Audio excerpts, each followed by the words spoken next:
not to get specific on our age, but Joanne and I were very good friends in high school, very best of friends. And I can remember one year Joanne and I took home ec class together. And it was the last class of the day, and in the 5th class before then, Ken and I always seemed to get done. I think we must have been taking gym or PE. We'd always be walking down the hall about the same time, and I was going off to this class, and Ken would say, well, would Joanne go out with me on a date?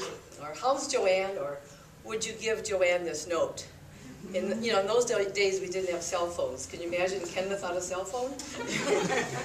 But anyway, Ken was always wanting to know if Joanne would go out, and she was pretty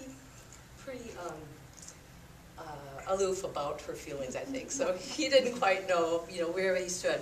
One time, Joanne and I went to a football game, and we were sitting on the upper deck. Do you remember that, Joanne?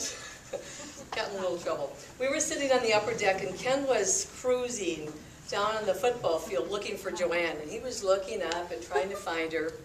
We were sitting there kind of laughing because we could see him. And people were kind of joking, like, why isn't Ken Mellon playing football? He's saving himself for hockey, and those kinds of comments. But Ken was looking for Joanne, and he finally spotted Joanne up at the top, and so he suddenly starts to climb up on the bleachers. And he's not just walking up the steps. He's taking 3 steps at a time, going up there, and he finally gets up to the balcony, and he starts to climb over the balcony, and I said, Joanne, let's take off.